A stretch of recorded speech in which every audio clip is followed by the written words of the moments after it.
తెలంగాణ, జై కేసీఆర్, జోహార్ తెలంగాణ మన వీరులకు, జోహార్ తెలంగాణ మన వీరులకు. కేసీఆర్ గారి నాయకత్వం, కేసీఆర్ గారి నాయకత్వం, కేసీఆర్ గారి నాయకత్వం. జై తెలంగాణ, జై తెలంగాణ, జై తెలంగాణ. జోహార్ తెలంగాణ మన వీరులకు, జోహార్ తెలంగాణ మన వీరులకు. జై కేసీఆర్, జై కేసీఆర్, జై కేసీఆర్. గౌరవనీయులు పార్టీ కార్యనిర్వాహక అధ్యక్షులు కేటీ రామారావు గారు, గౌరవనీయులు పార్టీ సీనియర్ నాయకులు మాజీ మంత్రివర్యులు హరీష్ రావు గారు, గౌరవనీయులు పొన్నాల లక్ష్మయ్య గారు, బండ ప్రకాష్ గారు, మహమూద్ అలీ గారు, శ్రీనివాస్ గౌడ్ గారు, సోదరిమణి సత్యవతి రాథోడ్ గారు, గౌరవ మాజీ మంత్రివర్యులు సబితా ఇంద్రారెడ్డి గారు, పల్లా రాజేశ్వర్ రెడ్డి గారు, ఈశ్వర్ గారు, ప్రభాకర్ గారు, ప్రశాంత్ రెడ్డి గారు, యాదవ్ రెడ్డి గారు, రవీందర్ రావు గారు, వేదిక పైనటువంటి పెద్దలందరికీ, మాజీ శాసనసభ్యులకు, శాసన సభ్యులకు, శాసన మండలి సభ్యులకు, పార్టీ నాయకులకు, మా సోదరిమణులందరికీ మరొకసారి నూతన సంవత్సర శుభాకాంక్షలు తెలియజేస్తూ, ఒక్కసారి నూతన సంవత్సరంలోకి అడుగుడి ముందుకు సాగుతున్నటువంటి సందర్భంగా గతాన్ని నెమరు వేసుకుంటే అనేక ఆశ్చర్యం గొలిపేటువంటి సందర్భాలు.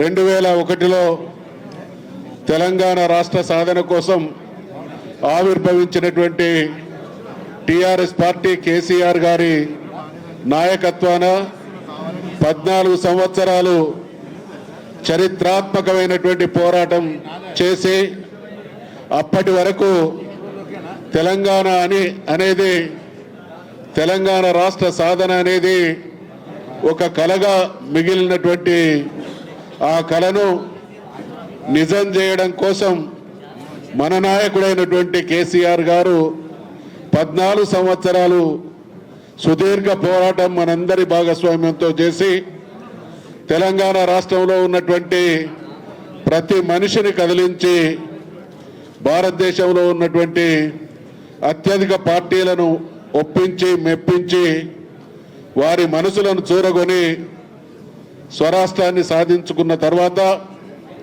10 సంవత్సరాల మన పాలనా కాలం మనమందరం చరిత్ర తెలిసినటువంటి వాళ్ళం, చరిత్ర చదువుకున్నటువంటి వాళ్ళం.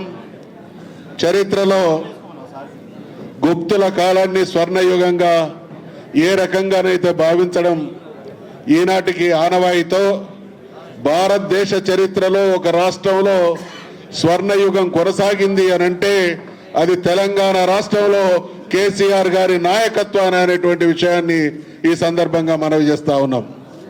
మరి అటువంటి మనం అనేక రకాలుగా తెలంగాణ ప్రజల అవసరాలను గుర్తించి భవిష్యత్ తరాల అవసరాలను కూడా తనకు తానే దర్శించి అన్ని వర్గాల ప్రజలు సుఖ సంతోషాలతో ఉన్నప్పుడు మాత్రమే సాధించబడ్డటువంటి తెలంగాణకు పరమార్థం అనేటువంటి అకుంఠిత దీక్షతో మనందరినీ నడిపించి కార్యోన్ముఖులను చేసి తెలంగాణ ప్రజలకు అడుగడుగున నేనున్నాననేటువంటి భరోసా కల్పించి అనేక కార్యక్రమాల ద్వారా ఈ జాతిని ఆదుకున్నటువంటి మహానాయకుడు మన నాయకుడైనటువంటి కేసీఆర్ గారు అనేటువంటి విషయాన్ని మనవి చేస్తూ 2023 చివరి రోజుల్లో జరిగినటువంటి ఎన్నికల్లో అనుకోని పరిస్థితులలో బీఆర్ఎస్ పార్టీ ఓటమి పాలు కావడం, కాంగ్రెస్ పార్టీ అధికారంలోకి రావడం, గతంలో కాంగ్రెస్ పార్టీ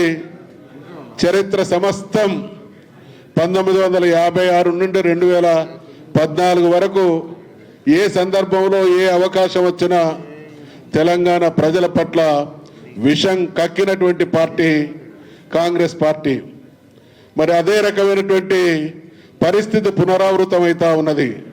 2024లో సంవత్సరాన్ని కనుక మనం ఒకసారి సింహావలోకనం చేసుకుంటే ఈ సంవత్సర కాల కాంగ్రెస్ పాలనలో అన్ని రంగాల ప్రజలు మన హయాంలో అభివృద్ధికి నోచుకుంటే ఈరోజు ప్రతి రంగం ప్రతి వర్గం హాహాకారాలు చేసేటువంటి దుస్థితిలో తెలంగాణ రాష్ట్రం కొనసాగుతున్నటువంటి క్రమంలో ఇచ్చిన హామీలు నిలబెట్టాలి.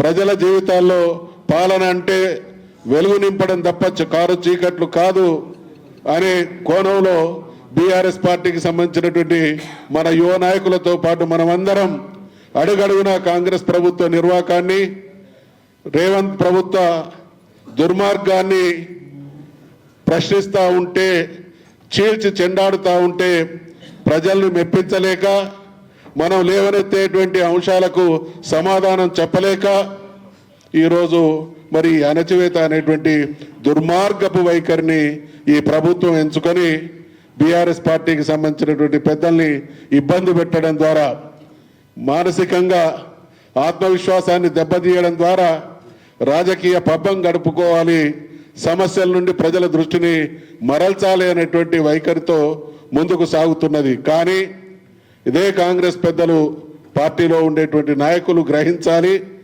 టీఆర్ఎస్ పార్టీ కేసీఆర్ గారి ఒక్కరి నాయకత్వంలో బయలుదేరి యావత్ జాతిని కదిలించేటువంటి క్రమంలో ఎన్ని అవమానాలు, ఎన్ని అన్యాయాలు, ఎన్ని దుర్మార్గాలు ఎదుర్కొని మరి అద్భుతమైనటువంటి శక్తిగా తయారై తెలంగాణ సాధించింది అనేటువంటి విషయాన్ని వాళ్ళు గమనించగలిగితే ఇటువంటి తాటాకు చప్పులకు ఈ పార్టీ కానీ ఈ నాయకులు కానీ బెదిరేది లేదు. కాబట్టి 2025 సంవత్సరాన్ని మనమందరం ఒక సవాలుగా స్వీకరించాలి.